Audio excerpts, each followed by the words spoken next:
For this video we're going to be looking at navigation. Now we could do it nice and simply by looking out the window and navigating by sight, using an ordinary map, and of course our compass, which is found on the canopy bow. Or we could use, with a little bit of assistance, we can use the course setting knob here on our heading indicator down below. But we have one other tool at our disposal, the moving map, which if we zoom in on.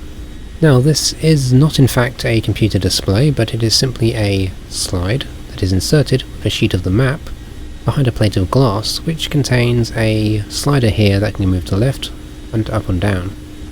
This box here indicates our current aircraft position. The aircraft uses a Doppler system to predict our motion and then track it on this map. We can change the scale with the dial beneath. So we zoom in and zoom out. So at the zoomed out level we've got about 150 kilometers by 220 kilometers, and zoomed in we've got about 30 kilometers by 40 kilometers. You can of course see our flight plan along here, and we've got a bunch of information beside it. So if I zoom back in quickly, we can see here we've got 21.6 kilometers to our next waypoint. From here to our waypoint we need to take up a course of 327, and it's going to take us 5 minutes at the cruising speed, which is assumed to be 250 kph. So if we assume a heading of 327 at 250 kilometers an hour for 5 minutes, we will arrive at the next waypoint. This means of course that we could use the clock to assist with our timings and help us predict when we arrive. So we press the stopwatch once and it will start timing. You can see the second hand ticking away and we've got the minutes there. When we're done we can press the stopwatch once more to pause it, and one final time to reset it back to the starting position. In addition we've got a night light lamp here. We can set this to dim, off or bright. Now this is useful in dim light and at night, but it's not perfect, so if you need a little extra help you can press left alt and L to bring up the torch, and you can of course shine that onto your map. In addition to the scale we've got the on off switch, which will of course turn off the powered tracking for our position, and we got the position adjustment for the vertical and horizontal. These work like an Etch a Sketch. You just yank them in the direction you want it to go and it will correct the position. So the system doesn't actually know where our aircraft is. We tell it where it is and it tries to predict the movement based on the map scale setting here and the position you've set. So if you manoeuvre hard or fly for a long time, this will slowly get out of sync and you will need to correct it by using these dials, which is why it's a good idea to incorporate landmarks so you can fly over to a landmark and recorrect the position of your marker. Now I don't think this is entirely realistic at the moment. This is done automatically for you in the game. But for example, if I were to change the scale, I think we should have to change the position of the marker as well, manually. And the same goes for if we change the slide for a different level here. So for example, when we fly off the edge of this part here, and we leave the map will automatically go to the next segment. And I believe you should have to reconfigure this again. This might be something we'll see in later in early access or a special option, but I don't know. So anyway, we're going to set up to go on our flight plan, so we need to take up a heading of 327, so let's go back to the heading compass, and we're going to set up ourselves a heading of 327, so we'll estimate that as, let's see, as 3, so that should be 32, 35, so, sorry, 25, so about there should be good enough. And now we need to simply fly at the correct speed and correct course, and we'll be there in about 5 minutes.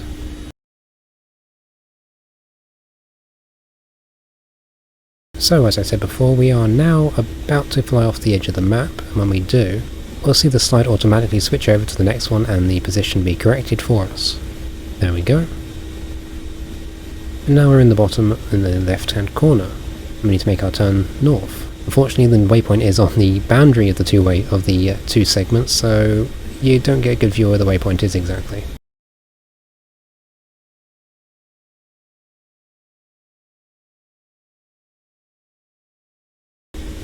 So we're coming up on our next waypoint, and you might notice something here. So you can see our marker just off the bottom of the map. You see the waypoint here in this kind of dinosaur shaped object here. This is our waypoint, and if I look out the window, it's over there. So you can see we have drifted a bit, so rather than us being here, which will be way back behind us, we are in fact closer to over here somewhere. Because our system has drifted over time, so if we want to correct for that, there are two options. We can either grab these dials and reposition them to where we are, or we can do a combination and we fly toward our next waypoint, which I very deliberately chose as being that spit of land just there, very easy landmark. And we'll update the position as we fly, so I'm going to grab my mouse, and I would recommend binding these actually if you can to a turn knob of some sort, and we're going to update the position to match our waypoint. So that's in line roughly now. I'm just going to keep this in position until we reach the waypoint, then I'm going to stop adjusting it and we're going to carry on flying again. So every once in a while you want to make sure you incorporate into your flight plan something easy and obvious like this as a waypoint, so you can use it as a landmark to correct for the drift in the system.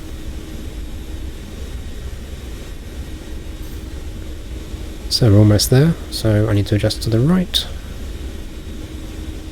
A bit more, but we'll zoom in so you can see a bit better. So we'll adjust it over to here. Now I'm going to zoom out. And we are just about on top of the waypoint now. So one more quick adjustment. So there we go, that's our position. So we need to make a turn to the left to carry on with our flight plan. And unfortunately the information is off the edge of that map, so we're going to have to increase the scale to do so. And like I said before, I think this isn't realistic, because this is just a slide of glass. Now this is entirely out of position in fact, so what I was saying, it would appear the correction has been applied onto both maps, which it probably shouldn't have been, so I need to correct this quickly to be the first waypoint we just passed, or sorry, the last waypoint we just passed.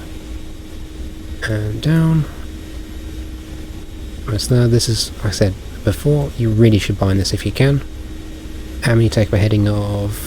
still can't see it because it's off the edge of the map. Go figure. That's one of the issues with the slides. So I'm hoping this is something that will change. We can see the information here, and in cases it will overlap, especially if a waypoint going, say, that way and then that way, these two lines would intersect and it'd be an absolute mess, impossible to read, so that's not ideal. So we'll just have to make do. So it's not west, but it's a bit beneath west, so we just have to eyeball this.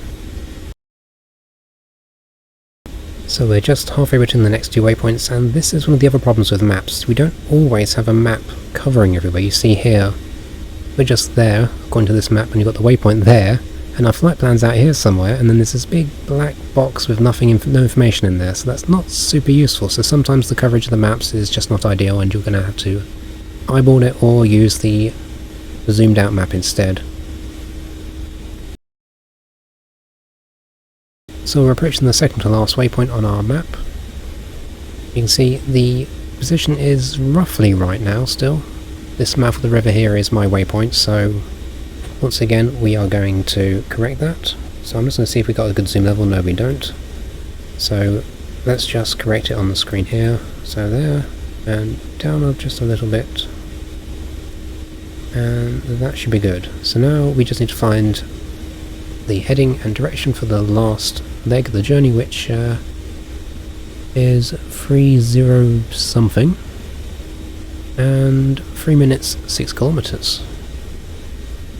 So we'll take up a new heading. Now I tend to be a bit lazy with this, but like I said before, you can of course use the course knob, and I would recommend doing this if you've got a particularly long leg between any of your waypoints.